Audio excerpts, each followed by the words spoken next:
안녕하세요. 철학사이다 애청자 여러분. 정치 속의 철학 강좌, 철학 속의 정치 강좌, 철학사이다 강좌 새로운 시작을 진행하고 있는 정치철학자 김만권입니다.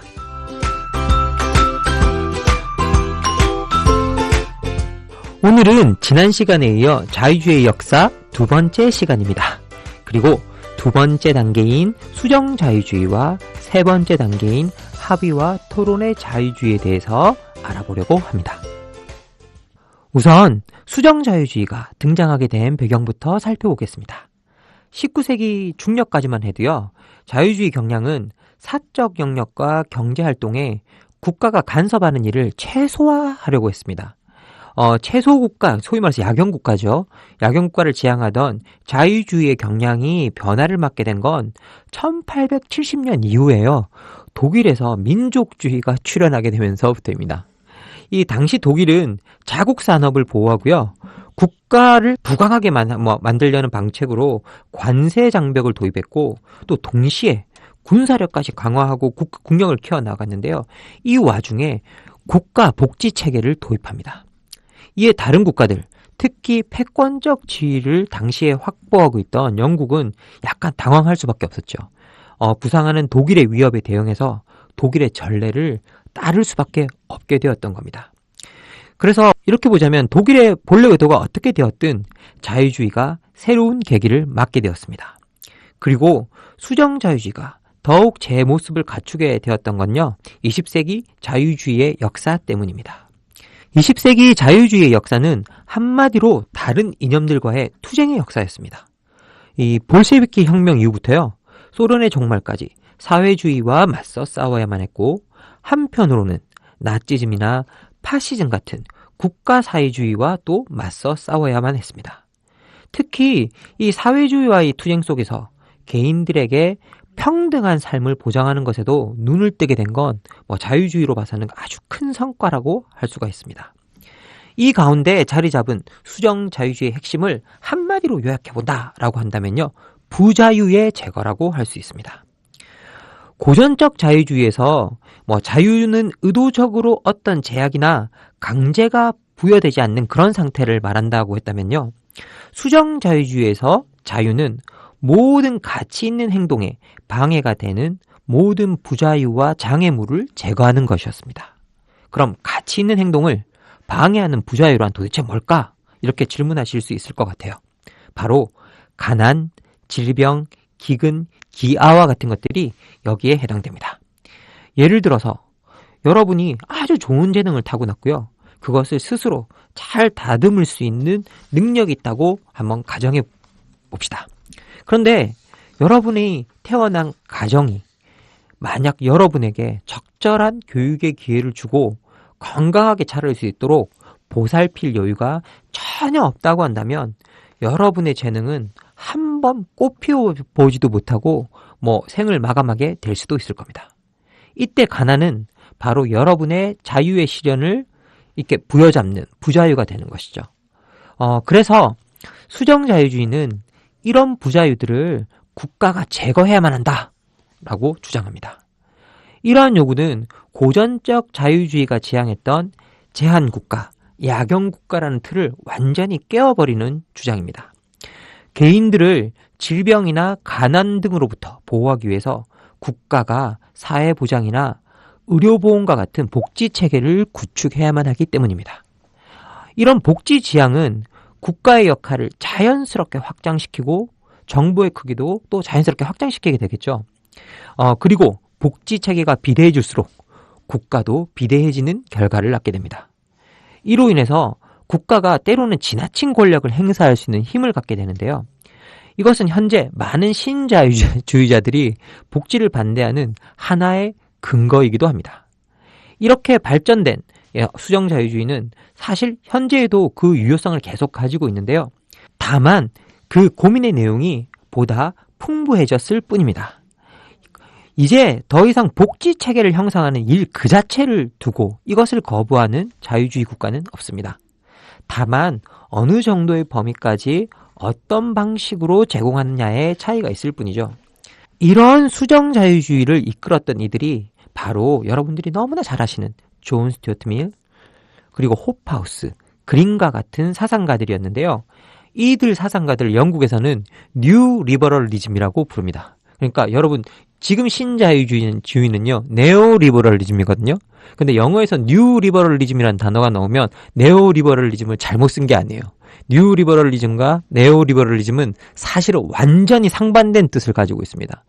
뉴 리버럴스들은요 복지 체계가 필요하고 사람들을 시장이 가져다주는 폭력으로부터 보호해야 된다라고 주장했던 사람들이었고요.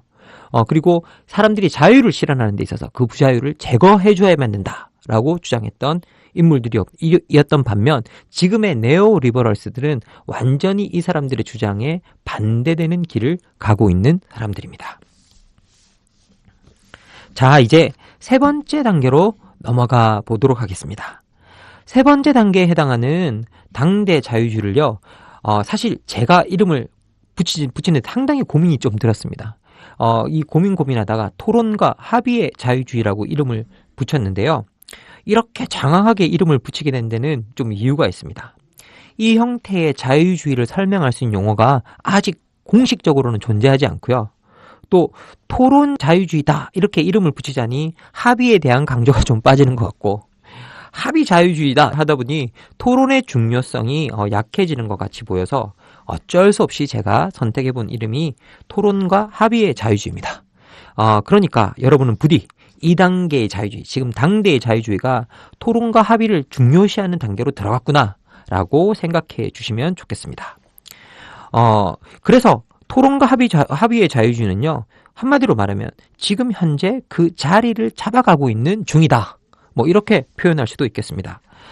이때 우리가 토론과 합의를 이야기할 때요, 단순히 어떤 사안에 대해서 이야기하고 합의한다. 그런 의미가 아닙니다. 그 이상의 의미를 지니고 있죠. 이때 토론과 합의는요, 개인들이 함께 모여서 어떤 것을 정치체제의 근본 원칙으로 삼을 것인가에 대해서 토론을 하고 그 토론의 결과로 합의된 내용을 만들어서 정치사회를 운영하는 기본 원리를 제공한다라는 의미로 보면 됩니다. 이것은 권력으로부터 개인의 자유 보호는요, 어쩌면 부수적인 것이 되고 이제는 개인의 자유의 행사의 본질을 정치체제를 운영하는 근본 원칙을 만드는 것으로 본 것입니다. 예를 들어서 여러분이 일정 연령에 이르러서 시민의 자격을 갖추게 되면요, 여러분이 직접 정치 원리를 형성하는 데까지 참여해서 영향력을 행사하는 게 바람직하다고 보는 것이 바로 2단계의 자유주의입니다. 2단계의 자유주의는요, 토론 정치라는 개념과 아주 밀접한 관련을 가지고 있거든요. 근데 이 토론 정치가 영어 표현으로 deliberative politics라고 부르는데요. 이걸 갖다가 참 번역하기가 참 애매합니다. 우리나라에는 이걸 심의 정치라고도 이야기를 하거든요. 그럼 심의한다 그러면 막 해서 뭔가 숙고하고 깊이 하고 막 이런 것부터 생각하게 되는데, 사실 이 deliberation이라는 이 말 자체가 담고 있는 의미는 뭐냐면 수다를 떤다? 그 정도의 의미부터 출발하는 말입니다. 수다 떨기에 시작해서 아주 깊은 숙고의 과정까지 가는 거거든요. 그래서 흔히 우리가 말할 때 수다 떠는 정치 그러잖아요. 진짜 그걸 의미하는 측면도 어느 정도 있습니다. 수다에서 시작해서 심의에 이르는 과정이죠. 그래서 이 토론이 수다와 심의를 다 포함하고 있는 개념이라고 여러분이 생각하시면 됩니다. 어쨌든 좀 더 정교하게 그냥 정의를 해본다면 토론 정치는 시민들의 공적 대화를 통해 이루어진 의사결정이나 법률 제정에 정당성을 더 부여한다라는 정신을 바탕으로 만들어진 것이다. 이렇게 보면 될 것 같습니다. 그렇기에 이 토론 정치에서 시민들은 합리성을 가지고 토론을 벌이는 주체이고 의사결정을 위해서 숙고된 판단을 하는 주체이기도 합니다. 실제 자유주의를 견지하는 민주사회에서 이제 토론과 대화는 매우 중요한 역할을 차지하고 있습니다. 여러분 중에서도 아무리 자유주의를 견지한다고 해도 민주주의 사회는 대부분 다 중요한 사안의 문제를 투표를 통해 해결한다라고 믿고 있는 분이 많이 계실 겁니다. 그러나 저는 이제는 그렇지 않다라고 좀 단호히 말하고 싶습니다. 자유주의를 견지하는 민주사회의 구성원들은 투표 그 자체보다는 어떤 문제나 어떤 사안에 대해서 충분히 토론하고 대화하는 그 과정을 좀 더 중시하는 사람들입니다. 그리고 그 토론과 대화를 토대로 해서 좀 더 나은 방식의 문제 해결에 투표를 한다. 그런 것이 더 바람직하다라고 보는 사람들이죠. 이것은 마치 여러분들이 대통령을 선출할 때 TV 토론을 지켜보고 그것을 통해 정보를 얻는 것과 비슷합니다. 물론 TV가 토론과 대화의 양방향성 자체를 보장하는 것은 아니지만요. 두 후보나 여러 후보들 간의 대화와 토론이 여러분에게 필요한 정보를 제공하고 그것을 통해서 여러분들은 투표에 필요한 여러 가지 정보를 획득할 수가 있을 것입니다.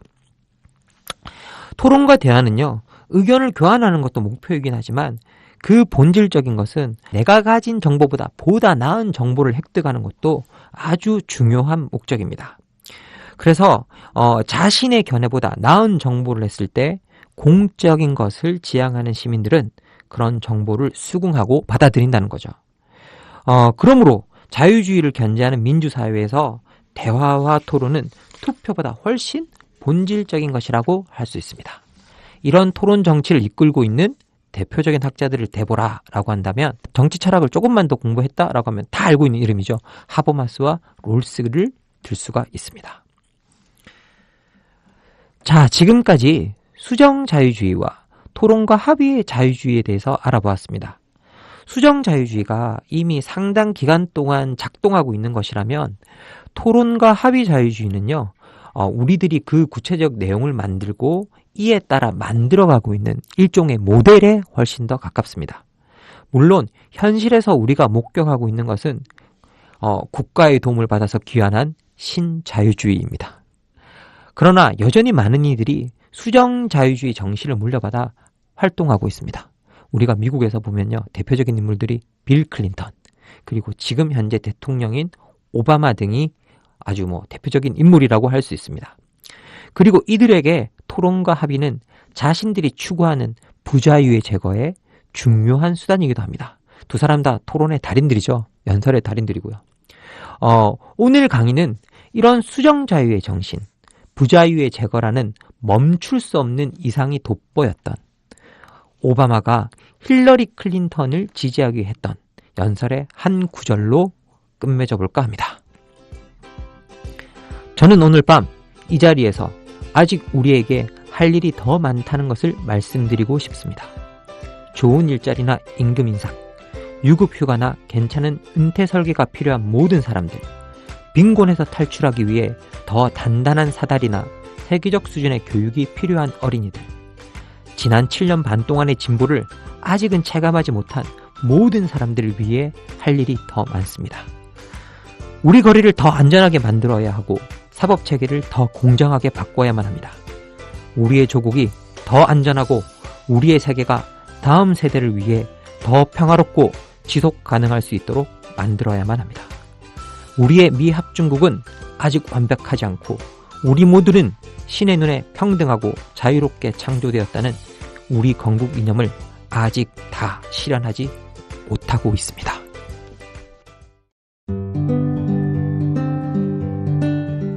안녕하세요. 아카데미 느티나무 강좌를 7년째 듣고 있는 70살 넘은 할머니 정애자예요. 저에게 아카데미 느티나무는 새로운 배움터입니다. 배움을 통해 행동하는 시민의 발걸음에 동참하고 있다는 것이 뿌듯하답니다. 즐거움과 나눔, 웃음과 실천이 있는 배움의 공간, 아카데미 느티나무에서 뵐 수 있기를 기대합니다. 참, 아카데미 느티나무는 참여연대 부설 시민교육기관입니다.